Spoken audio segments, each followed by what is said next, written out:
a ciência, ela ainda está muito limitada na relação da tireoide com a fertilidade. Isso não significa que não tenha. Significa que agora que as pessoas estão começando a se dar conta do quanto é importante.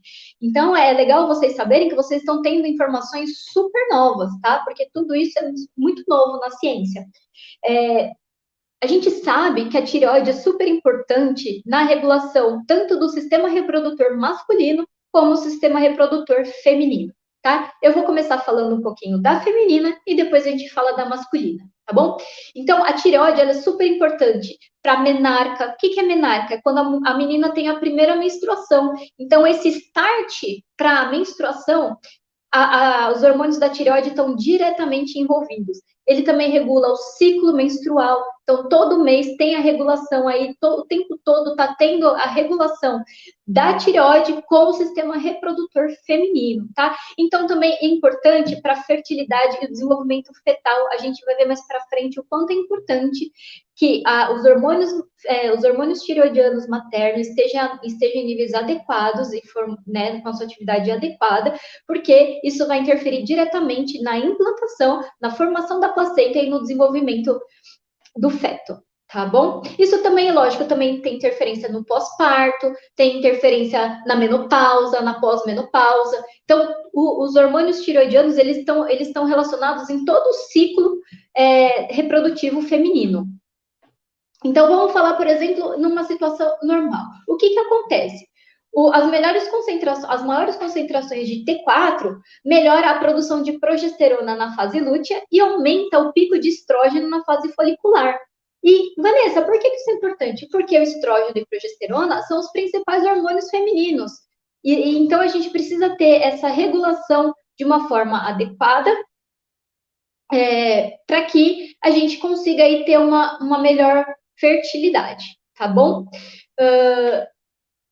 A gente viu, então, que tem interação direta entre a tireoide e o sistema reprodutor feminino. Como ele funciona de uma forma direta, atuando direto nos órgãos do sistema reprodutor feminino, ou por uma via indireta, como na formação do SHBG, por exemplo, a prolactina, o GnRH, que é um fator de crescimento, um hormônio de crescimento, e a coagulação. Então, tudo isso, os hormônios da tireoide interferem no sistema reprodutor feminino. Além disso, já foi descoberto que os órgãos femininos, os ovários, o útero, inclusive a placenta, o endométrio, todos eles têm receptores para os hormônios tiroidianos. E se eles têm receptores para os hormônios tiroidianos, é porque eles precisam da ação desses hormônios, certo?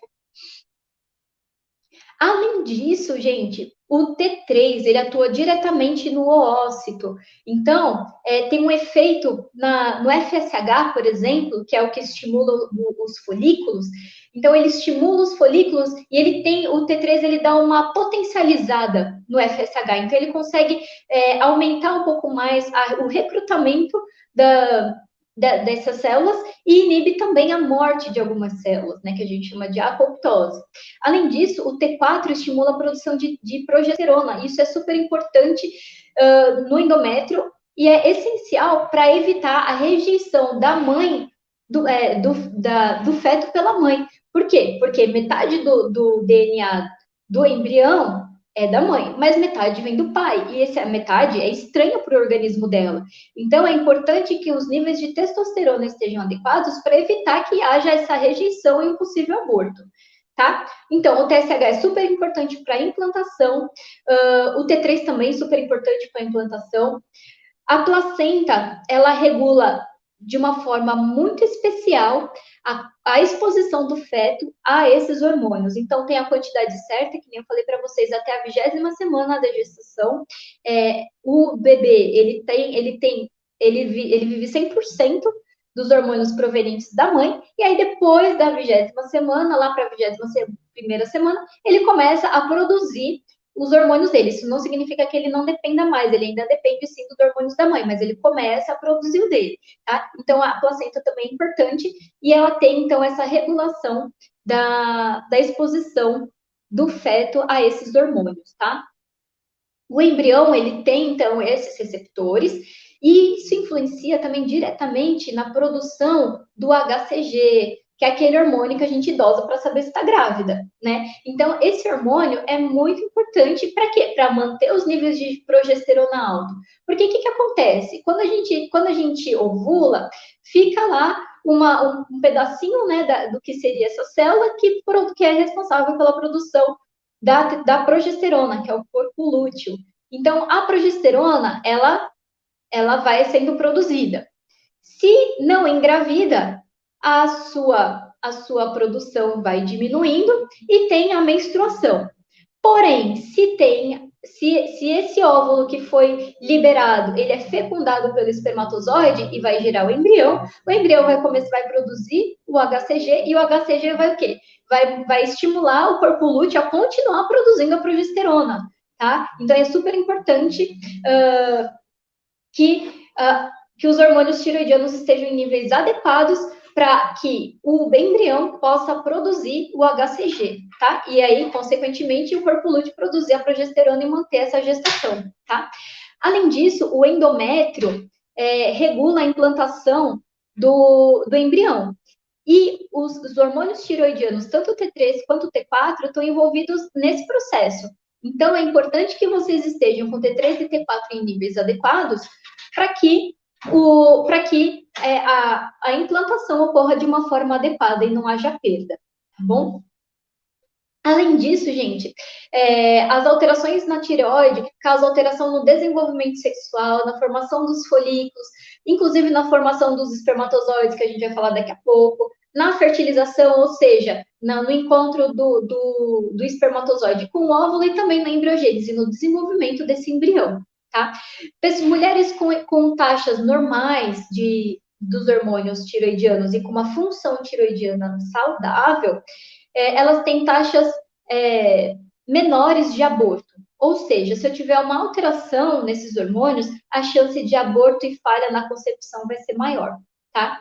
Além disso, já foi descrito o papel dos anticorpos da tireoide na subfertilidade. Ou seja, mulheres que nem eu falei para vocês, que têm esses anticorpos presentes, mesmo que tenham os níveis hormonais adequados, elas já têm uma subfertilidade.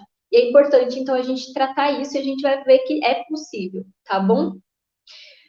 O estado subclínico, por exemplo, do hipotireoidismo, é o mais prevalente nas mulheres inférteis. Então, tem muita mulher que tem o hipotireoidismo subclínico, ou seja, ele não é diagnosticado, ela não tem o hipotireoidismo diagnosticado. Por quê? Porque não está naquelas faixas normais, tradicionais que os médicos costumam usar. Então, a gente fala que é o hipotireoidismo subclínico e esse quadro está muito presente nas mulheres inférteis. E já foi observado que mulheres com dificuldade para engravidar, sem uma causa aparente, têm maiores níveis de TSH do que aquelas que têm os níveis normais. Então, é interessante que teve um estudo que mostrou que essas mulheres que estavam com o hipotireoidismo subclínico e estavam com dificuldade de engravidar, elas estavam dentro daquela faixa de normalidade da medicina tradicional. Então, é super importante ter um acompanhamento de um especialista, preferencialmente da medicina funcional, que vai ter esse olhar diferenciado e mais seletivo, tá? Além disso, o hipotiroidismo, ele causa irregularidade no ciclo menstrual, tem gente que tem aumento do ciclo, que dura mais, tem anovulação, ou seja, ciclo que não ovula, tem mulheres com alteração, com hipotireoidismo que tem amenorreia, ou seja, a menstruação simplesmente para. Então, está muito claro que os hormônios tiroidianos estão diretamente relacionados à regulação do nosso sistema reprodutor, tá? Além disso, o hipotireoidismo está relacionado à diminuição da SHBG. O que é o SHBG? É como se fosse uma molécula que recruta os hormônios esteroides. Então, ele diminui a disponibilidade dos hormônios esteroides e acaba, então, causando uma disfunção ovulatória, tá bom? Uma outra coisa também que acontece é ter um estímulo da produção da prolactina. A prolactina também ela é inversamente proporcional à fertilidade, tá? A prolactina ela tem o momento certo dela, tem os níveis certos, mas o aumento dela antes de engravidar não é legal, porque não vai ser favorável à fertilidade, tá bom? Os estudos mostram que na gestação, o ideal no primeiro trimestre, manter 2,5 de TSH, e aí aumentar no segundo e no terceiro trimestre em torno de 3. Tá? E aí o que acontece? Se está muito maior do que isso, a chance de ter uma dificuldade para manter essa gestação ela vai ser menor, tá? Então, o que acontece também? Quando o casal vai procurar a fertilização in vitro, ocorre, então, para a mulher a superestimulação com hormônio, certo? Então, vai ter estimulação ovariana com uma dosagem aumentada de estrogênio, e isso vai aumentar algumas moléculas que vão diminuir os hormônios tiroidianos. E diminuindo os hormônios tiroidianos, vai aumentar o TSH. Porque o que o TSH faz? Ele nada mais é do que agir, ele é liberado aqui pela pituitária, e ele vai, então, agir na tireoide para estimular esse hormônio. Então, o que acontece? Se o TSH está muito aumentado, é porque ele está tendo dificuldade para ter a sua ação na tireoide, tá? Esse é o principal mecanismo dele. Além disso, mulheres com hipotiroidismo têm o fluxo mulheres com hipertiroidismo, ou seja, aquelas mulheres que têm o aumento na atividade dessa glândula, elas têm irregularidades menstruais, não é observado a menorreia, ou seja, mulheres com hipertiroidismo, elas costumam ter o seu ciclo, mas esse ciclo é alterado, né, um pouco alterado, não altera a ovulação, mas altera o fluxo. E isso é super importante, então. Além disso, ele diminui a fração livre dos hormônios, aumenta o estradiol. Uma coisa muito importante também que a gente precisa falar é sobre o estresse oxidativo. Mulheres com hipertiroidismo têm geralmente uma deficiência de selênio causada pelo estresse oxidativo no endométrio. O que é o estresse oxidativo? O estresse oxidativo é o aumento de umas células que oxidam os nossos tecidos, ou seja, elas enferrujam os nossos tecidos. E quanto mais a gente tiver ferrugem, menor a nossa fertilidade, certo? Então, mulheres com hipertiroidismo tendem a ter maior deficiência de selênio, porque esse selênio está sendo usado para combater o estresse oxidativo, tá bom? E uma outra coisa também que já foi observado é a alteração no desenvolvimento da placenta de mulheres com hipertiroidismo.